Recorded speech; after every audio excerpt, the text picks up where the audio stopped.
On paper, the International is Dota 2's biggest tournament of the year, but to the passionate Dota fans all over the world, it's so much more. It was a celebration of the game that the Dota 2 community had built over the years. When it was at its peak, it made headlines all over the world because of its insane prize pool, with the largest pot reaching over $40 million US. 18 million of that going to the best team of the tournament. But the last iteration, the International 2024 or just TI13, had one of the lowest viewerships for an international in the past 5 years, with a prize pool that is just 1/15th of its peak. How did a tournament go from having an astronomically high prize pool to now, in the eyes of viewers and players, a shell of its former self? To understand this, we need to go back all the way to where it began, to Cologne, Germany, the location for TI1, the first one. Dota 2's first international was not just the first international, but it was the first tournament for Dota 2 as a whole. TI1 served as the game's introduction to the public, showcasing the whole new look that Valve had for what used to be just a mod and many of its heroes. Except for Axe. Axe was the only hero available in TI1 that wasn't picked. It was also a LAN tournament to increase the hype and the pressure from having a live crowd watching your every move. And as you might know, LANs also removed the factor of lag and latency issues popping up, ensuring that the only issue the pros had to face was skill. But not everyone has access to an amazing connection. Ping spikes, high latency, packet loss, and lag in general can be massive problems if you're trying to enjoy a game of Dota 2. That's why I use GearUP Booster to optimize my Dota experience, ensuring that when I die, it's not because of a lag spike or a high ping, but because my teammates are useless and can't do anything right. What GearUP does is that it automatically detects the best subserver for you and ensures that you're getting a stable connection when you play the game. That's why GearUP gives me better ping and less lag spikes on average during my Dota sessions. Now, your connection strength can depend on a lot of things, including your geographical location and your internet speed, but GearUP will ensure that you'll experience as little lag as possible for your system. And I wouldn't be talking about a product that doesn't work for me. Just check out the difference that GearUP makes in terms of my ping, and not pictured here is the fact that I no longer had to worry about facing any ping spikes. If you want to give GearUP a shot, check out the links in the pinned comment and description for a free trial. So equip yourself with a GearUP gaming booster to tackle high latency, packet loss, and cross-region play issues. Check out the links in the description and enjoy a seamless and optimized gaming experience. With GearUP Booster, I managed to get my ping as low as 28. Try it out for yourselves and let me know if you can beat that. And thanks to GearUP for sponsoring this video. Now, the first international didn't just make headlines because it was the first event for Dota 2, but also because of its prize pool. Remember that this happened in 2011, a year where competitive gaming was in its early days. There were pro gaming orgs, but they were tiny and there was very little structure to esports as a whole. A lot of the kinks were definitely not worked out just yet. And this really showed in how Valve executed the soundproof booths. In TI1, the soundproof booths were side by side and had the players facing each other. This had a lot of issues. First of all, this meant that the players could bang on their tables and have the vibrations be felt by the other team on the other side of the booth. Second, these were giant boxes made of glass. So you could actually view the reflections of the enemy players' screens to get information that you probably shouldn't have access to. This was such a silly oversight that the organizers actually had to hang shirts across the walls to ensure that the players' eyes weren't too curious. And perhaps the biggest issue was that these booths were not well ventilated. They had sweaty pro gamers trapped in booths with PCs running for 7 days straight in these insulated, soundproof death traps that had zero air conditioning. And to top things off, TI wasn't even its own event just yet. It was held within Gamescom 2011, but that's all fine. Remember that TI1 is the first one for a reason. It really showed that there was a lot of room for growth when it came to creating Valve's biggest tournament. And despite all the issues it had, it was a vibe and still made an impact because of its prize pool. To put things into perspective, ESWC 2010, which was one of the bigger tournaments for Counter-Strike 1.6 at the time, had a prize pool of just over $73,000. Worlds 2011 for League of Legends' first season had a prize pool of $100,000. And TI1 just popped out of nowhere, dwarfing both of them with a $1.6 million prize pool, and $1 million of that going to the eventual champions. This was an era-defining move from Valve to have a prize pool this big. No other tournament could compete with the amount of money that TI brought to the winners. Of course, the caveat is that this money was only given to the best of the best. The bottom 8 teams of TI1 didn't get anything except what I would assume to be an all-expense-paid trip to Cologne and a free ticket to Gamescom 2011, which is honestly not a bad deal. I mean, a video game expo that featured Battlefield 3, Borderlands 2, and pre-Microsoft Minecraft, that sounds awesome. Anyway, Na'Vi ended up winning the million after beating eHome in 2 games in a best of 5. And before you ask why, it's because the first international finals gave the upper bracket finalist contestant a 1-game advantage. That's insane, and in hindsight, how did they allow that? Anyway, yeah, this was the first TI, they had a lot of kinks to work out, but it showed promise. And the biggest thing is actually what happened after. This was when Dota 2 beta keys started getting sent out.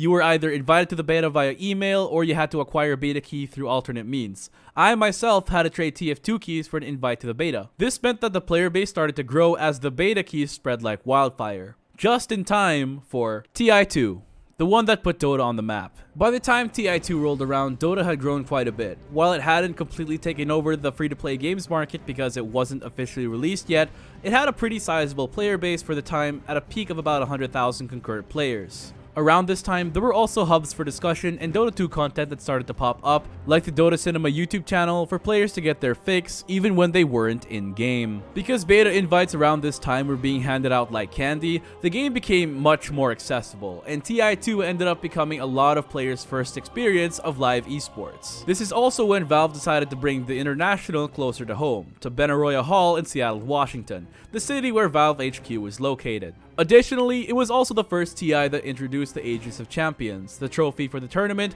and just like the Aegis holders in-game, the players who earned the right to hold the Aegis were immortalized as their names were engraved onto the trophy. As for the storylines, one of the most interesting ones is how TI2 really showcased Eastern dominance. For one reason or another, the Eastern teams, particularly the Chinese teams, really showed up this TI. If you look at the top 8 teams of TI2, only 6 players among them came from the West. There were the defending champions, Na'Vi, who were mostly the same team sans art style, and Loda, a Swedish player known for his skill in Dota 1 who was for some reason playing in a Singaporean stack.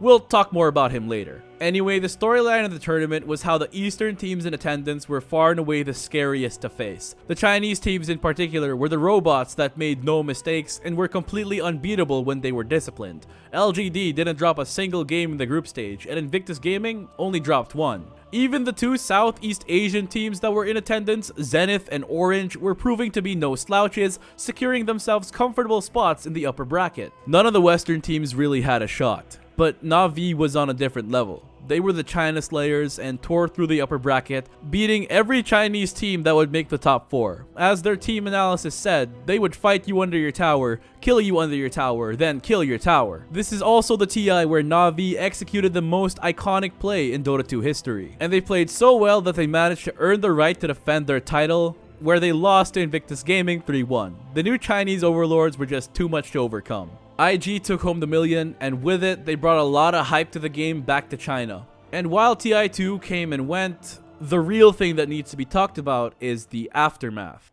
After TI2, a lot more tournaments started to show up because people wanted to watch more Dota. There were the big tier 1 tournaments, friendly show matches, and weekly and monthly in-house tourneys that really felt a lot more like glorified scrims. But the point is, post TI2, there was a lot more Dota to watch. And when there's more pro Dota being played, there are more stacks, and while most don't actually end up accomplishing much, there was one that put their names on the map. A Swedish stack that went by the name of No Tidehunter, a team that became so much more powerful after kicking their Canadian captain and ironically founder, Eternal Envy. And in his place, they were led by Loda. Yes, the Swedish player who played in Singapore in the previous TI.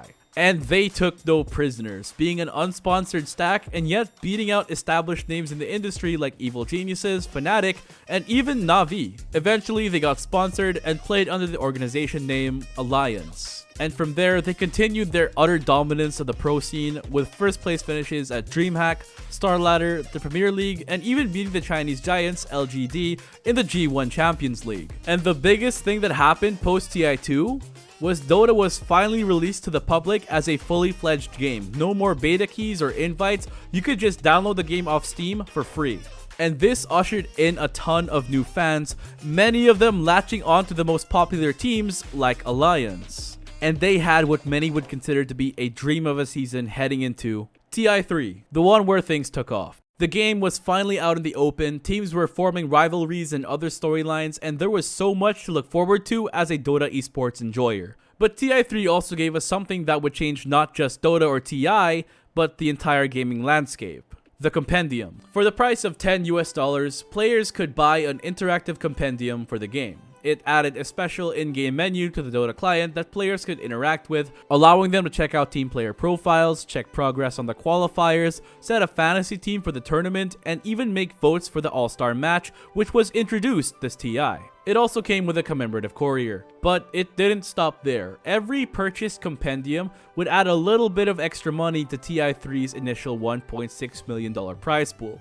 25% of every purchase, in fact. And there were community stretch goals. If the prize pool had reached a certain level, compendium owners would gain some goodies. This included a new HUD, some taunts, and a special cosmetic that changed a hero's spell effects, aka the first immortals. And this was a concept that had not really been explored in Dota up until this point. This showed Valve that the community was willing to pay, for better or for worse. But the compendium raised the stakes of TI even more. The final prize pool ended at about $2.8 million, with the first place team taking home $1.4 million. But the format where the bottom 8 teams got nothing was kept. So this was a do-or-die tournament for a lot of these players, but from a storyline perspective, they were all fighting for third place. Let me explain. Around TI3, the game had become popular enough where people had started attaching storylines to the many different internationals, as all sports do to their favorite athletes and competitors. These storylines are important because they give audiences a reason to cheer for the teams, to be interested in the players and who they are. These storylines and competition are what really make fans follow players and teams. It's why people are so invested in their favorite sports teams, or why Riot places the stories of every Worlds winner in their annual Worlds Anthem trailers. Because when you have an emotional investment in the success of your favorite team or player, you'll want to follow them more and cheer them on. And while I'm not going to talk about every storyline from every TI, I will cover the ones that were the most talked about from here on out. And for TI3, it was the birth of El Clasico. Going into the tournament, all eyes were on Alliance, the most dominant team of the season, and Na'Vi, the team that hadn't yet missed the TI finals. They were budding rivals, and Alliance and Na'Vi fanboys fought in the YouTube comments everywhere. They both topped their groups, with Alliance only dropping a single game in perhaps the most dominant run in TI history, and they made it look easy. Meanwhile, Na'Vi was playing their hearts out. They fought tooth and nail, having to pull out one of the most controversial strategies to ever grace the TI main stage with the fountain hooks, which would eventually be patched out, only to get straight 2-0'd by Alliance in the upper bracket finals. And in the lower bracket finals, they experienced a massive scare against Orange Esports, and if it weren't for a monumental slip-up from one of the Orange players, they might have gone home then and there. But their third chance at an Aegis would not be denied, and Na'Vi and Alliance faced off in the finals and gave viewers the first ever Game 5 in the International. It was a huge back and forth match that saw both teams fighting, clawing at each other to get ahead, and then S4 made a massive play, recognizing a blunder from Na'Vi and cancelling their TPs with Puck's ultimate, allowing his teammates to lay waste to the Radiant base. And then he did it again moments later, sealing the fates for the Eastern Europeans and cementing TI3 as one for the Swedes, capping off an amazing season with an Aegis to cement it.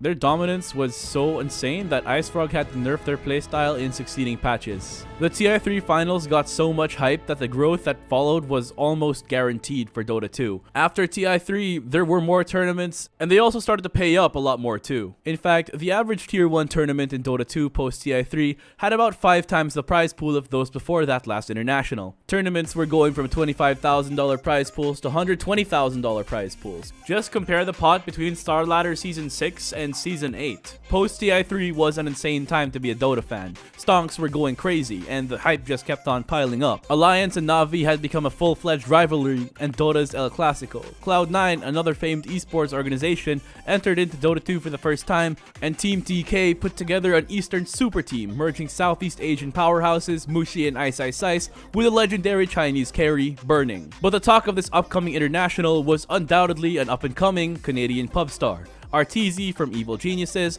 fresh off a first place win from MLG Columbus, who was one of the most exciting players to watch at the time. The hype for this TI was reaching immense levels, and Valve decided it was time to also drop a banger, and gave the Dota 2 community one of the best pieces of marketing the game has ever had. Free to Play, a documentary which gave us a look at the lives and journeys of 3 participants of Dota's first international, HYHY, Fear, and the face of the esport at the time, Dendi. It was an interesting documentary to say the least, and it helped us understand what it really means to be a pro player, which was a genius move on Valve's part because it gave us a lot of hype going into the next international. TI4.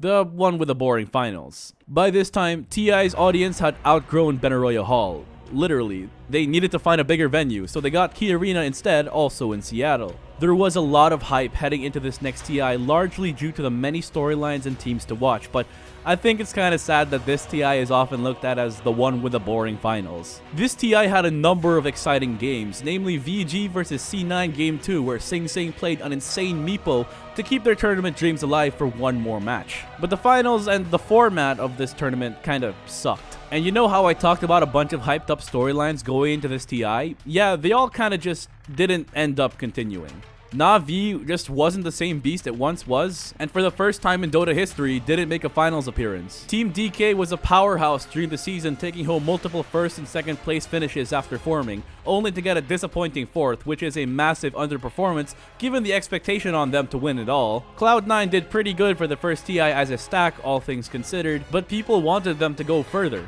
RTZ got third place with Evil Geniuses. Hey, that's pretty good for your first TI. Hopefully he'll get higher than third place in the future, right? And Alliance saw what the Spanish World Cup team did that year and decided to copy them, as the defending champions bowed out in the group stage. And for TI4's finals, we got two veteran stacked Chinese teams that gave us 4 games that all ended in less than 30 minutes, with the latter 2 games lasting for less than 18. Whatever, newbie won, congrats to my man Xiaowei. But if there's one thing that defined this TI besides the boring finals, it's gaming's first battle pass. Valve saw just how much money the previous compendium made them and said they wanted more of that, so they took the compendium and grew the concept. While the TI3 compendium gave out a lot of goodies, the TI4 compendium expanded on said goodies, increasing what they had to offer. Loading screens, emojis, weather effects, a new music pack, and even more immortal items. And you could earn more goodies the higher your battle pass level, which you could increase by acquiring points, either by playing the game, doing various TI related activities, or spending money on level bundles, which was by far the fastest way to get levels. This gave Valve a new way to milk their compendium owners instead of just buying friends more compendiums. They also added a ton more stretch goals, and the community completely smashed through them. For a lot of people, it presented itself as a lot of value in a single pack. However, to get the most value out of it, you would have to play a lot of Dota. So this single purchase would get you to come back more and more, increasing the likelihood of spending your money. And this was gaming's first battle pass before the trend completely ruined the industry. But whatever your thoughts are on the battle pass system, it's undeniable that it's profitable. The TI4 prize pool had grown to over triple the size of TI3's at 10.9 million USD. Thankfully, Valve also changed the structure of this TI so that instead of the bottom 8 teams getting nothing, the bottom 2 teams and the losers from the wildcard matches were getting nothing. I still feel kinda bad about that, considering Newbie took home $5 million and some teams got like, what, a free bottle of water, but that's esports, I guess. But what TI4 did is that it created a pro scene that started to revolve around the international. Teams saw the huge amount of growth that the TI prize pool had and started trying to put together stacks with the sole purpose of winning TI. One of these stacks was the original Team Secret, composed of Na'Vi veteran Puppy, longtime player Kuroki, Han Stars turned Dota 2 players No Tail and Fly, and Alliance mid laner S4. And while this roster didn't last for long, No Tail and Fly were replaced by EG's Zion RTZ, fresh off a 3rd place finish in the previous international and a stellar season before getting poached. So with a team of RTZ, S4, Zai, Puppy, and Kuroki, you had a team of 2 TI winners, a TI runner-up, and 2 third placers. This was an insane stack on paper, and at the time, people were saying to just hand them the Aegis already. But Zai and RTZ weren't the only up-and-coming talents hailing from an NA team. Needing a replacement for their lost stars, Evil Genius searched for a new one. They got Fear back, who was their carry recovering from an injury, because of which he didn't compete at the previous TI, an NA veteran and gifted Dota mind in AUI, and called up a certain pub star, a kid named Sumail.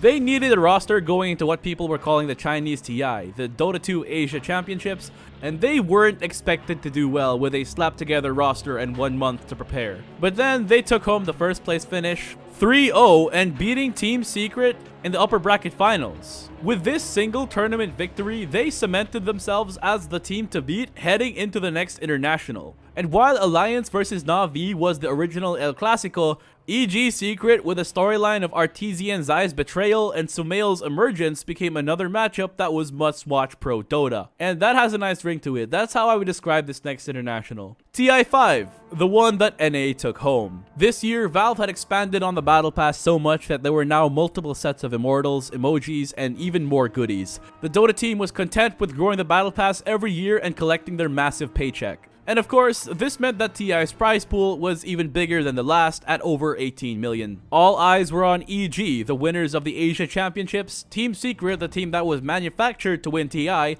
and LGD, China's strongest representative. Up until this point, the international winner was either a European team or a Chinese one, and it was high time for a change. Secret underperformed heavily, which came as a massive shock at the time. People saw them as one of the teams to beat, and they only secured a top 8 finish when their expectation was much higher. LGD did perform well, but surprisingly, they weren't the best Chinese team in the tournament. That title actually went to their former youth team, CDEC, who qualified through the wild card of all things. But even though CDEC were putting together an amazing Cinderella story run, they couldn't put a stop to the momentum that EG had built. EG took the finals 3-1 and gave us one of the most iconic plays throughout the tournament's history in Universe's $6 million Echo Slam. And with EG's win, NA finally had a TI to the region's name, and Old Man Fear, who played in the first international, got his championship. But once again, it's what happened after this TI that really got people excited. Valve announced that they wanted to do more tournaments and launched the Major system. These were 3 smaller tournaments with just, and I say that with air quotes, $3 million prize pools, giving fans more Valve quality tier 1 Dota throughout the year. And I'm sure some of you know where this is headed. The first 3 majors were held in Frankfurt, Shanghai, and Manila, and 2 of them were won by the same team. While a new iteration of Secret won the Shanghai major, Frankfurt and Manila were won by Team OG. This team was a stack with veteran players in No Tail, Crit, and Fly, along with some up-and-coming players in Moon Meander and the next wonder kid, Miracle. Like Arteezy and Sumail, Miracle was an immensely talented young player that had a lot of potential to do great things in Dota, and during this time period, he absolutely dominated the conversation, and people were saying that a TI win was in his future. And it was. Just not this next one. TI6. The best one. TI6 got another huge boost to the prize pool thanks to the rewards scaling with the battle pass levels up to level 2,500. But there was also more content for players who wanted to do something with the pass as well. This was the first battle pass to offer quests. Players could accomplish these mini challenges to earn battle points, and after completing enough challenges in a certain path, they'd be rewarded with a special set. But there were 2 massive additions to the battle pass that really made pubs during this time spicy and fun.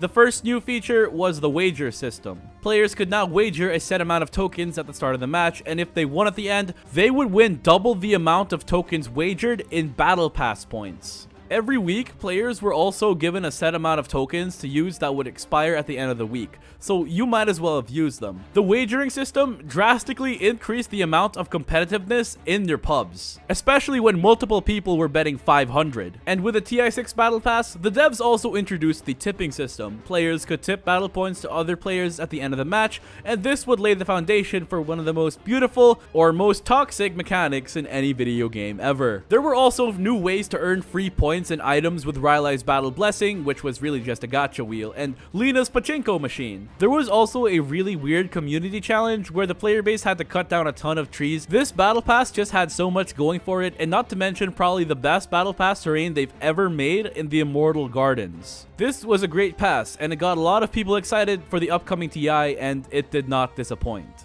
For the first time, TI wasn't just a Valve event. In fact, Valve had enlisted the help of the events company PGL to run the tournament. They had previously worked together in the past in running the beloved Manila Major. And coming to TI6, all eyes and expectations were on OG. They were of course 2-time major winners and had the Wonder Kid Miracle, but this TI had a lot of competitors vying for the title as well. Evil Geniuses were not gonna give up their title without a fight, and were eager to prove themselves after being snubbed from a direct invite. Kuroki's Liquid was also another European force to be reckoned with, as they were coming off a pretty great season with a number of top 4 finishes. Wings Gaming was catching fire, and they beat OG for first place at the Summit, which was the last tier 1 tourney before this international. Alliance had brought the TI3 winning roster back together for one more ride, not to mention the ever ever-present threat that Chinese giants like LGD and Newbie posed, and even the Koreans were no slouches as MVP Phoenix was finally hitting their stride. And it turned out to be them who would knock down OG to the lower bracket.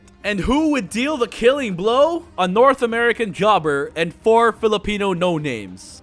When TNC defeated OG in that lower bracket match, and 2-0 at that, it turned the Dota world on its head. All of a sudden, TI6 was anyone's game, and it's because of this craziness that I believe that TI6 was the best. And we got to see that because one of the teams of the tournament was Digital Chaos, a team that didn't really have any expectations coming into TI, but went on an immaculate lower bracket run. But there was one team that not so quietly took the title for the best team in the tournament. And that was Wings Gaming coming from China. And when I say Wings Gaming was the best team to ever grace the international, I mean it. Wings had a massive hero pool, could adapt to any playstyle, and were the antithesis of Chinese Dota, which is what made them all the more intimidating. While the China region was known for its conservative, disciplined style, Wings was daring and aggressive, picking absolutely insane drafts and somehow making them work on the fly. Wings deservedly won the International 2016 because they really showcased the best of what Dota had to offer, beating Digital Chaos in the finals 3-1, and securing themselves $9 million from the tournament's prize pool of $20 million. It's a shame what happened to them after though. Despite their TI win, the players of Wings Gaming were banned from competing in China. It turns out the organization didn't pay their players the fair wages, and when the players had a problem with it, the Association of Chinese Esports boycotted the players, unfairly making them unable to scrim, form teams, and get an invite to the next international. This isn't the full story though, because this isn't the point of the video. But it's because of this that the Dota gods cursed China to never win another TI again. But the craziness doesn't stop there. The post-international shakeups were on the way. The big one being OG had lost their Wonder Kid. Miracle went on to play for Kuroki on Team Liquid, but that wouldn't be the only change that the team would be facing going into the next season. Crit went on to play for Evil Geniuses, and Moon Meander got kicked and joined TI6 runner-ups Digital Chaos. But OG persevered and found a new talent in Ana and managed to sign some veterans in S4 and JRAX. And once again won 2 majors, Boston and Kiev, before the next TI, with both majors bringing something new to the Dota world. Boston revealed 7.0, beginning a new era of Dota 2, while Kiev had something entirely different. By this time, free-to-play was no longer a part of the conversation. It was a great documentary to be sure, but it was released 3 years prior. HYHY had already left the Dota scene at this time, Fear wasn't actively playing anymore and turned to coaching, and Dendi, while still undeniably popular, was no longer the Apex Pro he once was. So with the Kiev major, Valve gave the Dota community True Sight, a docuseries giving viewers a glimpse of what happened inside the player booths during the finals. And it was like watching the game from a completely different perspective. We got to see how the players interact with each other and how these top players think and call their own shots. It also helped show these players in a different light than what viewers previously had access to. True Sight was an amazing idea, and I'm glad that Valve were able to bring it to life, and that we got to see even more of it in the next international. TI7, the one all about Liquid. TI7's Battle Pass had some pretty interesting additions. It still had a lot of the goodies from the previous passes like Immortals, cosmetic effects, wagering, and all that jazz, but it brought 2 entirely new things to the table. First of all, it gave players a completely different game mode in Siltbreaker, an in-game dungeon crawl experience which was quite interesting. But also, it gave us chat wheel voice lines. If you had the appropriate Battle Pass level, you could spam these in the all chat to tilt the enemy, and this turned out to be a fan favorite addition to the Battle Pass, and people loved it. Or hated it, depends on how tiltable you are. Moving on to the tournament, TI7 was an interesting international. Once again, OG was one of the teams to watch after winning 2 majors. And once again, they choked at the main event and bowed out at a top 8 finish. But much of the main event was a story of Chinese dominance. LGD, their sister team LFY, Newbie, and even IG were all dangerous teams that nobody wanted to face. But this was Liquid's TI, and they went on one of the most amazing lower bracket runs in the history of the tournament, getting sent down to the lower bracket in the first round and going on an absolute gauntlet, taking out teams like Secret, Virtus Pro, and the 3 best Chinese teams in the tournament. And when Liquid got to the finals, they came and saw and conquered, commemorating the first ever 3-0 sweep in TI history, and in the process brought home $10 million from the $24 million prize pool. And it feels like Chinese Dota never recovered from the utter dismantling that Liquid gave them. And while Liquid's TI win was one for the history books, the scene was about to undergo yet another massive change. One of the biggest problems behind Dota's The International was the fact that it wasn't exactly clear how invites were given out. When the International was first introduced, it wasn't that hard to see which teams were worthy of a direct invite versus which teams weren't. However, with the level of competition being so much closer in the previous years, it wasn't so clear-cut anymore. So post TI7, Valve launched the Dota 2 Pro Circuit, a series of major and minor tournaments where teams could secure placement points which would decide a team's fate when it came to the International. On paper, it was a good system and finally brought some structure to the pro scene. In practice though, it had a lot of problems. It had a crazily condensed schedule that was fun for viewers but tiring on the players with so many tournaments back to back and crammed into a short time span. And for the first time, OG wasn't topping the majors. They won a single minor tournament, but with middling placements at best when the lights shined brightest. And they'd received the biggest shakeup when one of the team's co-founding members in Fly, as well as S4, left the team to join a much stronger looking Evil Geniuses that had both RTZ and Sumail. It's bad enough that they left without warning, but the timing made things worse. Not only did it force OG to scramble for players and cancel their participation at the Chinese Super Major, which they had been invited to, but because of DPC rules, they had to forfeit their odds of getting into TI through the point system and go through open qualifiers. Their coach, Seb, was already standing in at mid lane because they lacked a player, so they needed 2 more people. Somehow, they convinced Ana to come back out of hiatus, but they needed 1 more, so they got Thompson, a pub star who had never played a LAN in his life. And these additions caused them to reshuffle their positions. No-Tail, who had spent their past few years playing carry, went back to POS 5 support, while Seb shifted to the offlane. This was a ragtag team that somehow managed to make it to the main event through impressive performances in both the open and closed qualifiers. And everyone was saying they weren't worth watching or that they never performed well at TI even when they had a better roster, so what was going to be different? And the answer's in the history books. TI8. The one with the best storyline. But before we get to that, TI8's Battle Pass didn't really have any game-breaking new additions. They changed the challenge system to Cavern Crawl, where to get the special sets, you instead had to play different heroes following a set path. Instead of Siltbreaker, we got Underhollow, which, I'll be honest with you guys, I didn't play. Someone in the comments could probably tell you how it was. And we got something called Mutation Mode, which had random modifiers that changed every day. But this sounded gimmicky, and I'm not sure if people actually played it. I sure as hell didn't. They also gave us the first sprays, which were fun to play around with, but honestly went underutilized a lot of the time. What they really did was expand upon the systems that were already in place. They changed tipping to allow players to do it during the match. Roll queue was introduced, and honestly long overdue by this point, but hey, we'll take it. And they gave us more chat wheel sounds, but gated the best ones behind a massive paywall. In hindsight, it wasn't a bad battle pass like people were saying at the time, it was just too catered towards whales. And that resulted in the smallest jump between TI prize pools from year to year, being just $800,000, which is still a lot, but relative to the other years, wasn't much of an increase. Anyway, heading into TI8, the team to watch was Virtus Pro.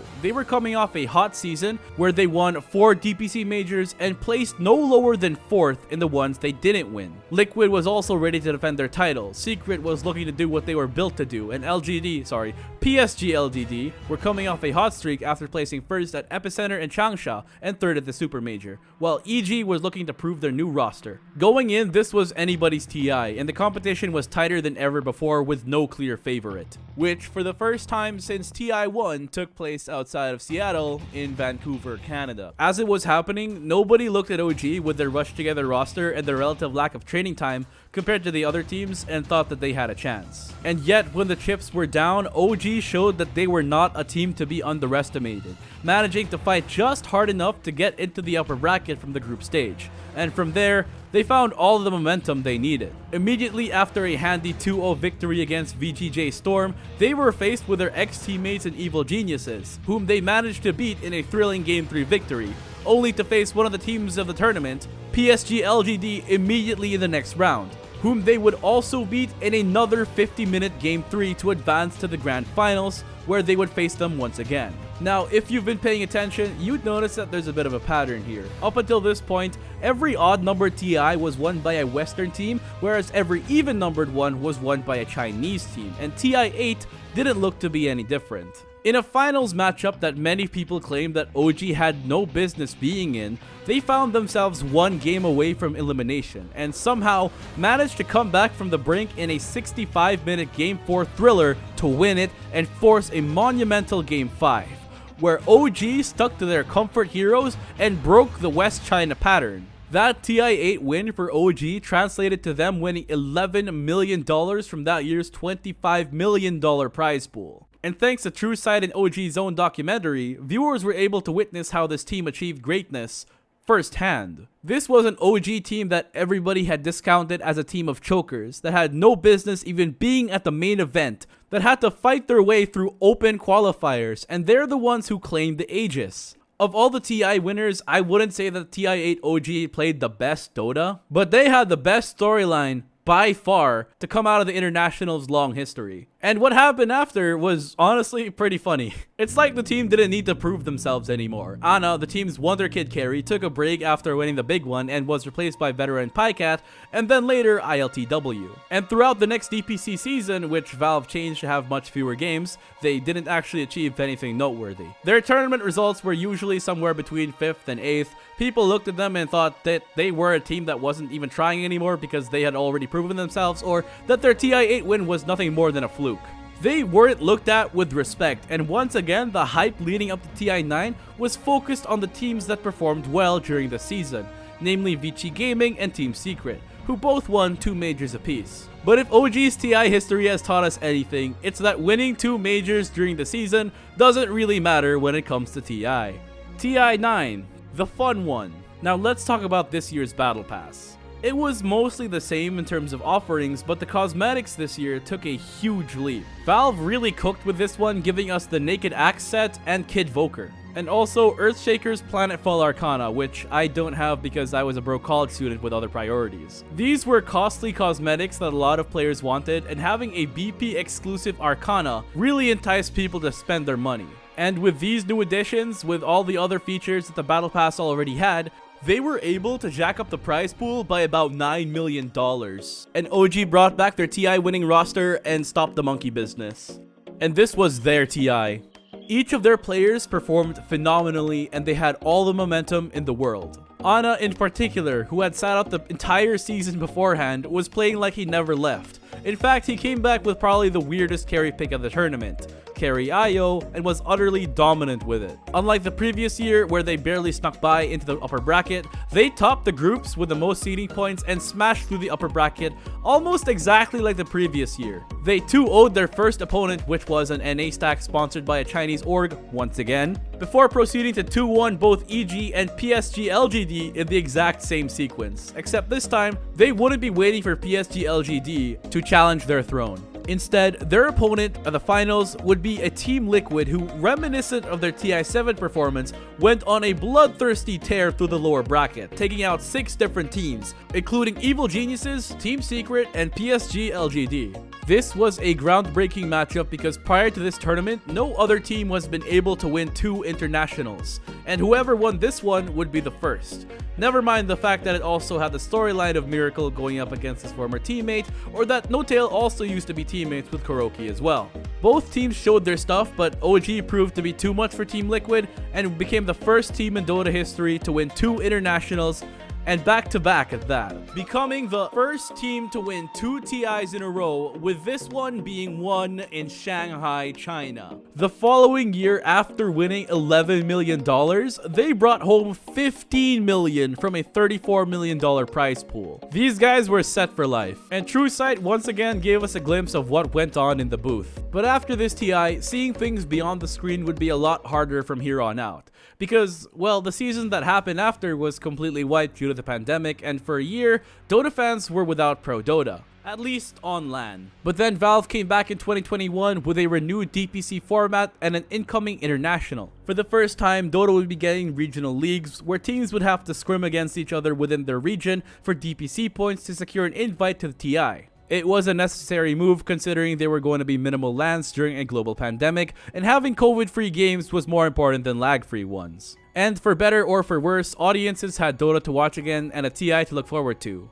And what a TI it was. TI-10, the one where the international peaked. During the first year of the pandemic, Valve released the biggest battle pass ever. It was disjointed, to be sure, because it would be raising a prize pool for a tournament that didn't even have a timeline yet, but people didn't care. They had money to spend after not being able to leave their homes and had already been hooked on Dota after months in lockdown. And it was the perfect time for Valve to release their magnum opus of a battle pass. This BP had everything and more. It gave the player base Toy Butcher Pudge and Waifu Anti-Mage as personas, as well as 3 high-quality arcanas, Skeleton Wraith King, Hot Queen of Pain, and Anime Windranger. The pass also had a second cavern crawl map for players to grind, player bounties so you could target specific enemies to earn battle points, and refined systems all across the board. This was a battle pass for the ages, but it was also incredibly polarizing.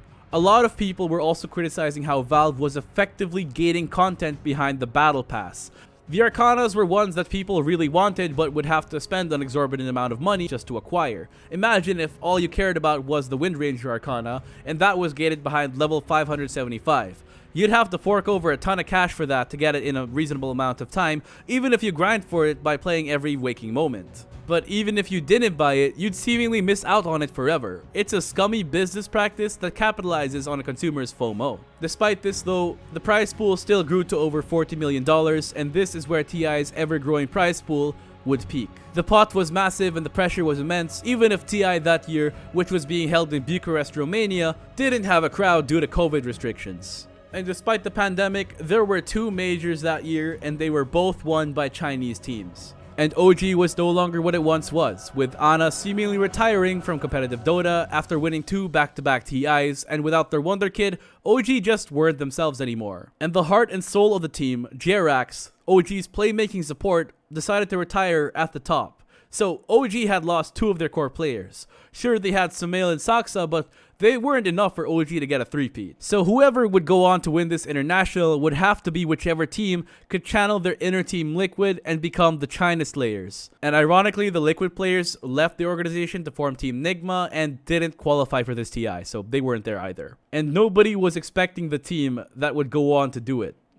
Team Spirit. They were a no-name team from Eastern Europe that nobody really had information on. They were coached by a reasonably successful player in Silent, even though he had no notable TI placements, as well as led by team captain Miposhka, who, while tenured in the scene, didn't exactly have the most decorated career. The rest of the team though, to the rest of the world, they were a bunch of unknowns, seemingly popping up out of nowhere in 2019 to 2020. But they were a team that grew throughout the tournament, and the players that stole the show was undoubtedly the carry player, Yatoro, aka Radon, who played all kinds of heroes on the main stage and was farming not just creeps and heroes, but rampages too. They put together a lower bracket run that was almost exactly like Team Liquid in TI7, getting knocked down to the lower bracket by the same organization, and going through a gauntlet to make it to the finals. And in a finals matchup against PSG LGD, Spirit handily won the first 2 games before being forced into a Game 5 nail-biter, where they made the gamble of a lifetime and bet on themselves being able to beat the Chinese team's supposedly unbeatable strategy of Tiny Lycan. And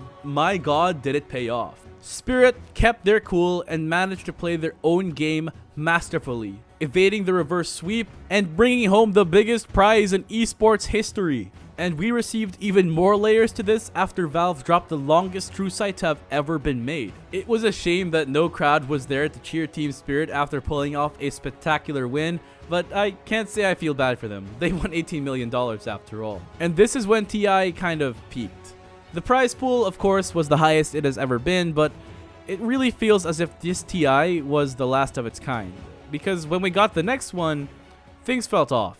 TI 11, the one that sucked. By now, a lot of people had started to grow tired of how Valve was running Dota 2 leading up to the international. One of the biggest complaints was how the bulk of the game's content was gated behind the battle pass, and year after year, it was designed to nickel and dime players for every ounce of money they had for cosmetics. Since the TI-10 pass, they released 2 other battle passes, Nemesis and Aghanim's Labyrinth, which had the same model as the international ones, but didn't contribute to any prize pool. And they gated highly desirable cosmetics like Drow and Spectre Arcanas, as well as personas inspired by the Dota anime for Dragon Knight and Mirana behind paywalls. Valve was following the rest of the gaming industry in using FOMO to entice players into paying exorbitant amounts of money into buying these battle passes and upgrading them. And a lot of people had enough.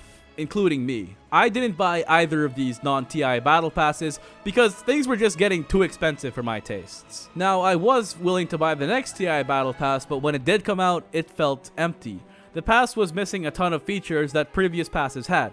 Bounties, wagering, a terrain, and Rylai's battle blessing were all beloved features from previous passes that were all missing. It was as if this battle pass was half-baked. And it literally was half a battle pass, with the second half coming after the international had ended, with no indication that purchases made during the second half would contribute to the upcoming international's prize pool, which significantly lowered the pot and with it the hype for TI. And not to mention the release timing was incredibly off. Unlike previous passes, which were released months in advance, the TI-11 Battle Pass was released just a month and a half before the tournament, meaning there was less time for content to come out and for the prize pool to grow. And as a result, for the first time in the International's history, the prize pool actually dropped. And I don't mean it sloped down a few $1,000,000. It had a slightly bigger prize pool than TI-5 and was less than half of what was the previous years. And this half-baked Battle Pass was only the beginning of the fall of the International. Valve's involvement with the tournament had become a lot less hands-on, and PGL had taken the reins for the worse.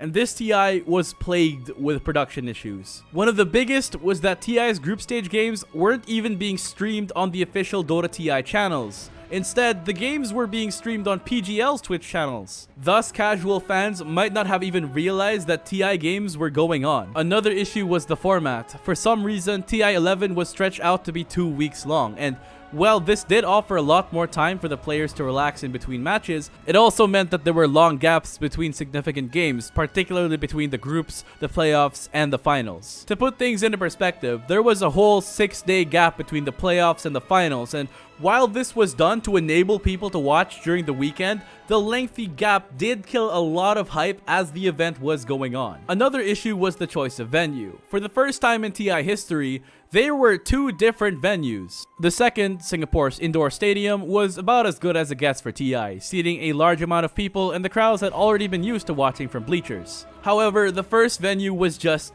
not it. For the duration of the playoffs, aka the majority of the main event games, the International 11 was being held in Suntec Convention Center, and not even the entire building, just a single floor. And the worst part is that the soul of TI just felt like it wasn't there. If you search for the TI-11 opening ceremony, you will get a pre-recorded video and a spectacular opening program for 4 teams. This is because TI-11's opening ceremony was held at the start of the finals weekend, when the majority of the games had already been played and most of your participants are at the airport. This so-called opening ceremony was happening on the second to the last day of the event. It's called an opening ceremony. How do you mess this up? But at least the games were good, right?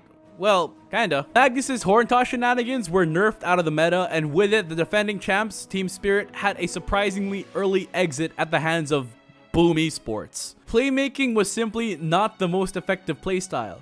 TI-11 was the one where everyone was abusing aura stacking, Zeus strategies, and of course, Wraith Pact. Inherently boring strategies because they weren't flashy and did not rely on big teamfight spells that generated moments that fans of previous TIs had loved. Now, the best team that was using this strategy was obviously Tundra. They were far and away the best team in that tournament and were most familiar and comfortable in that meta. However, that meta itself wasn't exactly fun to watch, and people who say that Tundra only won because Wraith Pact are incredibly disrespectful to one of the best teams to play the game. Tundra was great. It's just nobody really had a reason to root for them besides the fact that they were a bunch of tenured players who had never really achieved anything before. They were just a bunch of longtime players that had something to prove, and on the biggest stage, they did. But they did it in a way that was systematic, surgical, and precise, building upon early leads and holding them in an almost robotic way. If I could describe their playstyle for that TI, it was like watching a pro Korean League of Legends team. They had incredible mastery over the game and the meta, but it was cold, calculated, and honestly boring to watch if you didn't pay deep attention to detail. And people were bored with it. TI-11 had an average view count of about 500,000, which was 300,000 less than the average of TI-10. And the peak viewership was lower by almost 1 million. And it did not help at all that in the middle of Game 3, the stream died. So viewers all around the world, me one of them, were wondering what the hell was going on during the most important game of the year. Still, their playstyle was incredibly effective, and Tundra definitely deserves their flowers for such a dominant TI performance. But a lot more love might come to them after their True Sight releases, right? After all, this happened with OG, Liquid, and Spirit, so surely True Sight can give them a new angle. And it probably would've, but for the first time since TI6, we didn't get a True Sight for TI's Grand Finals. And the lack of True Sight is more than just losing a docuseries. It's about losing this platform for storytelling, for getting to know the players who would otherwise just be names on a screen. Free-to-play and True Sight were avenues for players to have their stories be told. And these stories are important because they give us a reason to cheer people on. So we had a boring meta, no True Sight, and horrible production value. Yeah, TI11 was the one that sucked. It was not a good look for a game celebrating its 10th anniversary. Surely Valve heard the complaints about the event and did something about it for next year, right? TI12,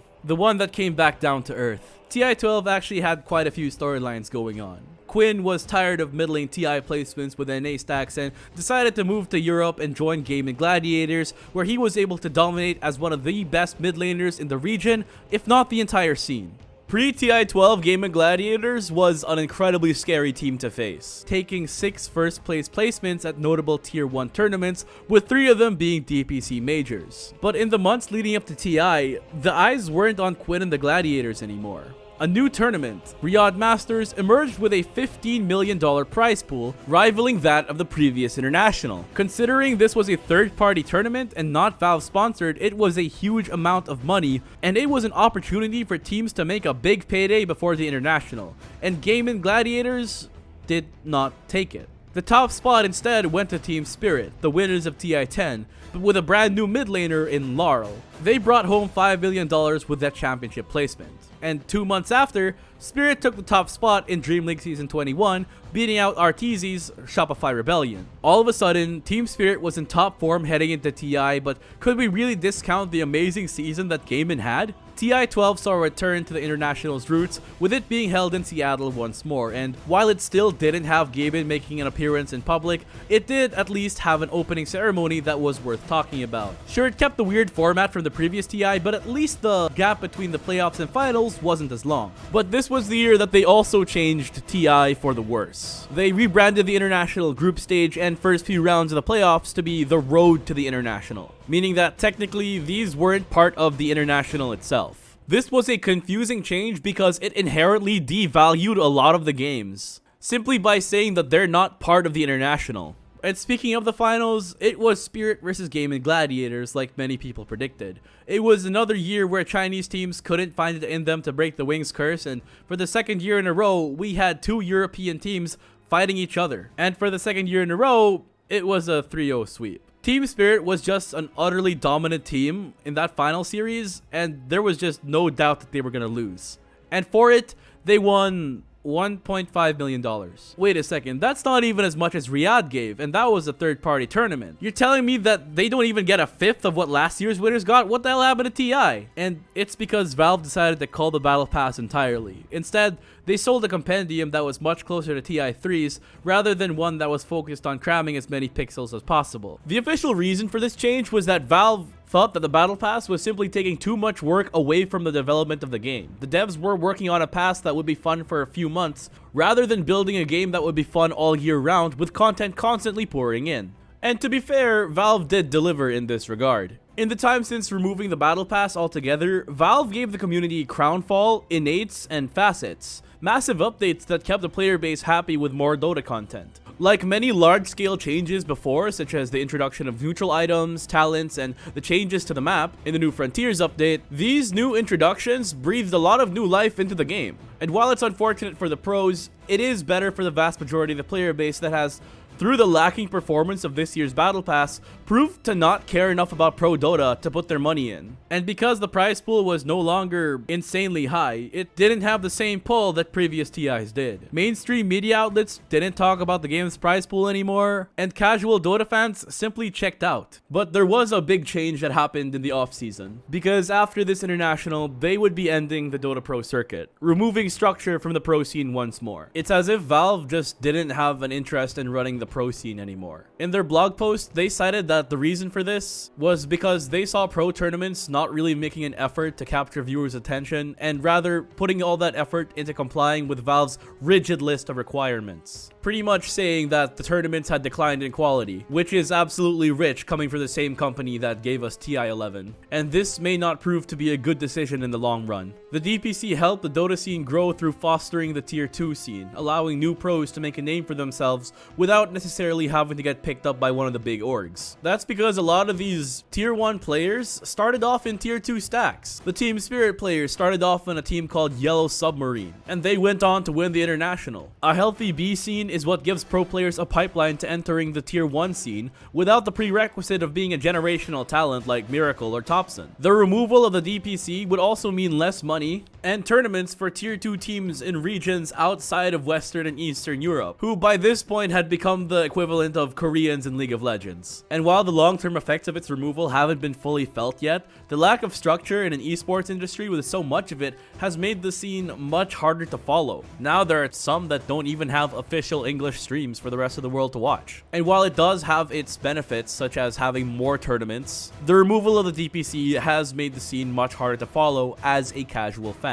And what happens when you lower the stakes of their biggest tournament and make the season harder to follow as a casual fan? TI-13, the one where people stopped caring. In a lot of people's eyes, this was the lowest point in the International's long storied history. Yes, even lower than TI-11. This was the TI that people just mentally checked out of. And there's a lot of reasons for this. Fan favorite pros like Miracle, Artesian, Matumba Man either retiring or becoming irrelevant, the season being harder to follow due to a lack of a structured DPC, and the event just being poorly marketed. Seriously, it was the only International to not be publicized on Steam's main page. To cap things off, TI-13's prize pool was only at $2.6 million.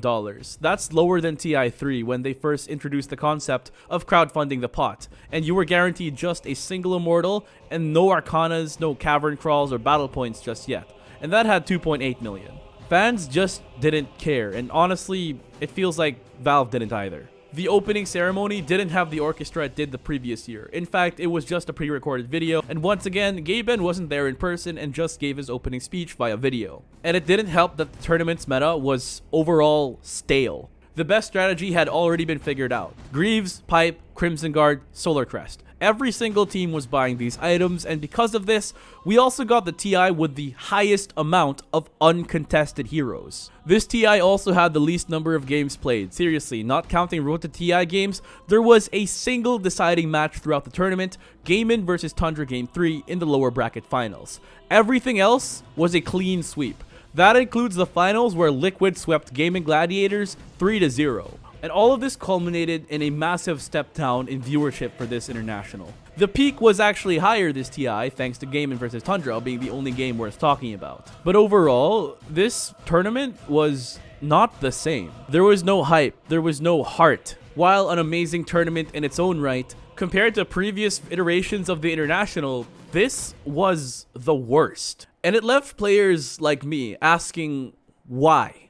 Why would Valve let the biggest prize pool of all time fall so low in just a matter of a few years? Well, it's definitely not because of money. Remember, Valve have the infinite money hack that is Steam. While the BP definitely has made the money in the past, as a private company, Valve doesn't have to chase the Sisyphean task of pleasing the shareholders with ever-growing value. An increasing prize pool year after year is unsustainable to be sure. However, Valve could have just given a TI-11 or even TI-4 level battle pass and people would still buy it rather than the event-focused compendiums of 12 and 13. It's like they left the success and growth of the International to the players, and if the International is successful, it's because the player base cares and not through Valve's intervention. But this is a huge self-eating snake. When you don't market your pro scene and leave it almost entirely to third-party organizers, when you strip away the showmanship and spectacle of the International through cutting the opening ceremony and the player stories, and in doing so turn what was once the celebration of a game to just another tournament, when you have the biggest prize pool of all time in the palm of your hands and make it plummet down to a fraction of its peak, when you remove the structure of your pro scene and make it hard to follow for casual fans, and when you completely nuke the best storytelling medium that the pro scene has had in its lifetime without any official explanation, how can you expect people to care?